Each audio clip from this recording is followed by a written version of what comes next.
Diversity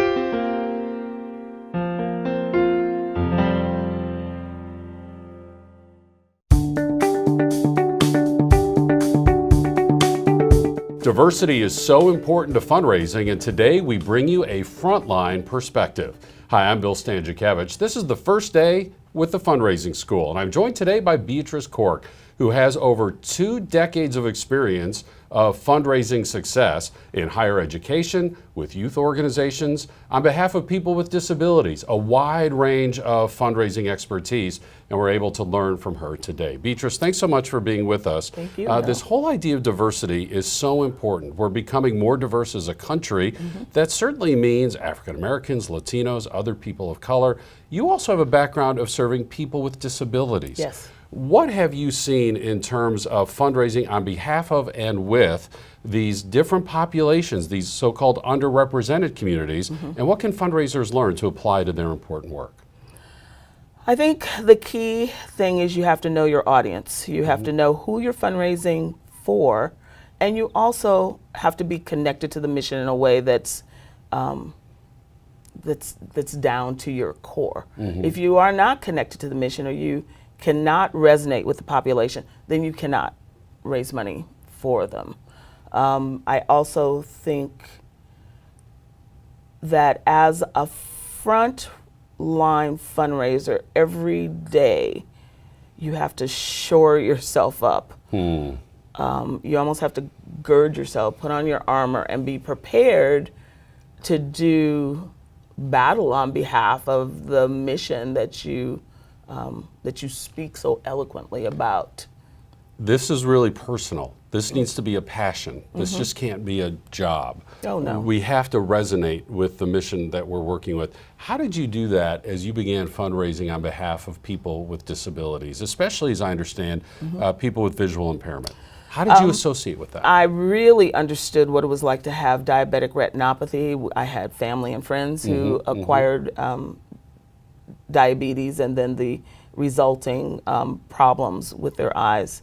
I understood people who had low vision that came from an accident, you know, some injury to the eye, and then macular degeneration, which is also a loss of visual acuity.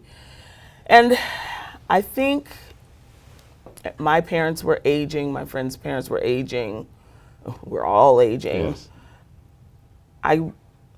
I wanted to do something. I wanted to have an impact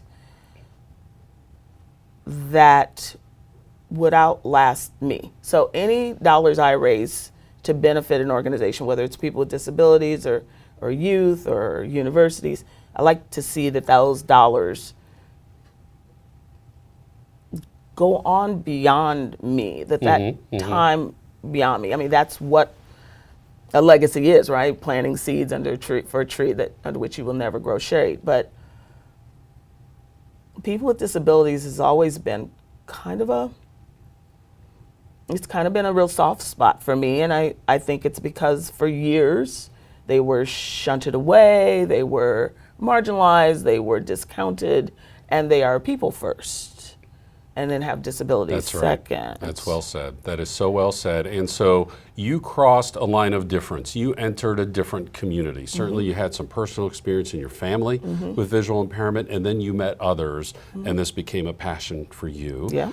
This same issue is raised in terms of the fact that the fundraising profession is about 75% Caucasian. Our country wonderfully is becoming more and more diverse over time.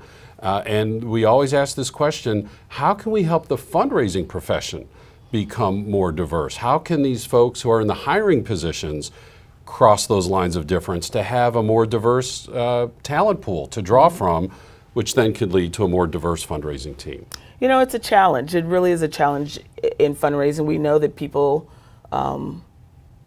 give to people that they kind of connect with. So trying to find ways of connecting, either as a gift officer of a diverse background or working with an audience of a diverse background, you got to find the areas of commonality. And I'm sure I'm going to get the statistic wrong, but I understand that people are more alike than they are different. So there's something like we're 90-some% alike. The difference, all people, the difference being the difference between men and women. So if you find those likenesses, I mean, everybody wants their children to do better than they have. Everybody would like to live comfortably and not have to worry about violence in the streets or know that their children are going to be safe. Everybody cares about prenatal health and education and the things that count for being a human on this earth. So you find those areas of commonality and not in any way minimizing that you bring a diverse perspective to it, but finding those ways of commonality and just building the relationships. I'm frankly a little concerned with the emphasis on the metrics now, and that the metrics are seeming to make fundraising more tactical, Yes. and less relational. And I'm in the sunset of my career, so it's easy for me to see what's happened in the last 2 decades. I'm concerned about people coming into the field, and the emphasis on just being tacticians instead of being a person with building a relationship with another person over coffee. I know everybody's busy, and I understand that you have to have results and they have to be measurable. Got that. But how we go about it and how we churn out our fundraisers, what is it, 18, 24 months? People are can be. changing jobs now? You know, Beatrice, I hear you throughout all of your answers talking about, personal and relational. Yes. And again, we can think about big systematic changes that need to happen, and they do. And we need to become more aware of diversity on our fundraising teams, amongst our donors, in terms of our leadership positions, in terms of our boards. But am I understanding you correctly? It's also start where you are with what you have and who you know and do the best you can. And is it too simple for me to say that as I met you, you resided in Southwest Michigan and I traveled to Southwest Michigan? Precisely. There's a starting point. There's a starting point. And we can get to know each other as professional colleagues, or if I'm a prospective donor to you, that is something to build upon to get us started. Absolutely. And Absolutely. how do we do that then? It sounds so simple. Wow, we have so much in common, but what fundraising skills do we need to put in place in terms of observing, listening, taking time to get to know others, especially those who come from a different community than perhaps we do? Listening is obviously key. They say you should listen twice as much as you speak. Yes. And, I'm as guilty of it as anybody else, wanting to hurry up and get my point across. I have a script. I know what I'm trying to do. I'm trying to, encourage you to support the organization that I'm representing. And I think sometimes it's very easy to just find that one thing, grab onto it, and then close the gift, because that's a metric that's observable and measurable, and obviously it's what we're paid to do. Whereas there could be so much more if you listen more, if you have more time, if you take more time, spend more time with a person, and really build that relationship instead of trying to just quickly close the gift. And have the courage to cross a so-called line of difference, as you did so wonderfully, learning more about people with disabilities and having that passion then to fundraise for them. I have to ask you, you've talked about your experience in the season of your career that you're in.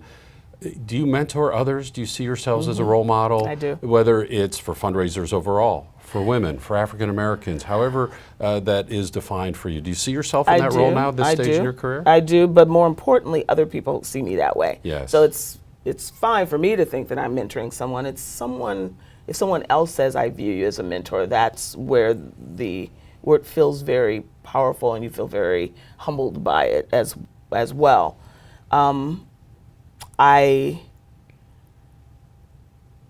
In talking with with women of color, fundraisers of color.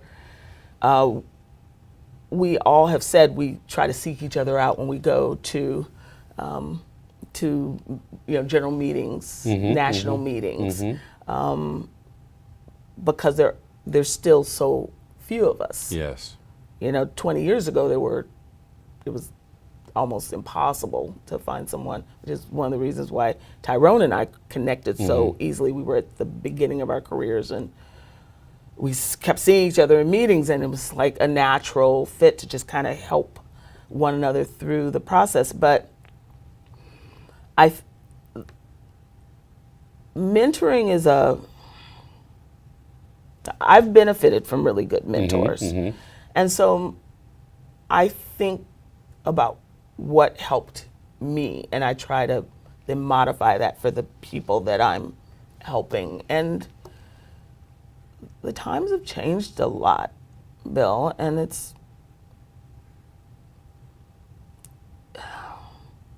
I think the skills that made me successful might not be the skills that would make me successful now if I were just starting.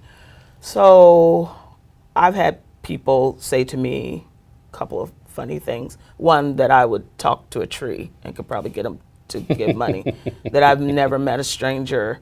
I try to find a way to build commonality pretty quickly.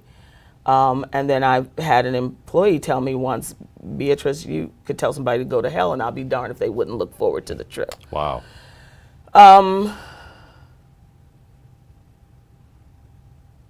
not sure that those personal characteristics are as valued now when people want you to think very strategically and be a little more tactical. And, I personally hate spreadsheets. I'm not in love with databases. I still do handwritten notes. I still like to pick up the phone. I don't want to do an email. Very personal.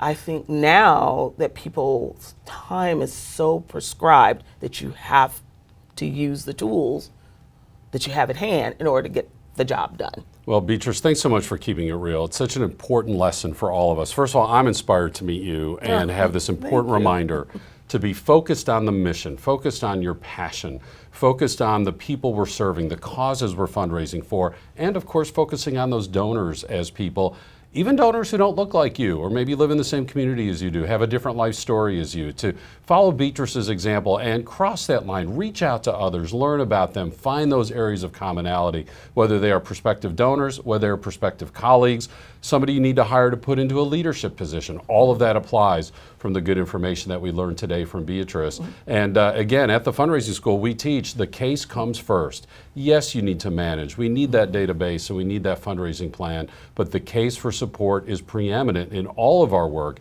as Beatrice has reminded us today. We have more on diversity and fundraising at the Mays Institute, which is part of the Indiana University Lilly Family School of Philanthropy. One of our dear colleagues is Dr. Tyrone Freeman, who Beatrice mentioned, who's a close colleague, and he has a national expertise on research and diversity and fundraising, as do several of our other colleagues. That information is on our website at philanthropy.iupui.edu. And then if you add a / and the words The Fundraising School, you find our Fundraising School courses in 16 U.S. cities, our custom training, our quarterly webinars, and these weekly podcasts. I'm Bill Stanczykiewicz, and now you are more up to date on this first day from the Fundraising School.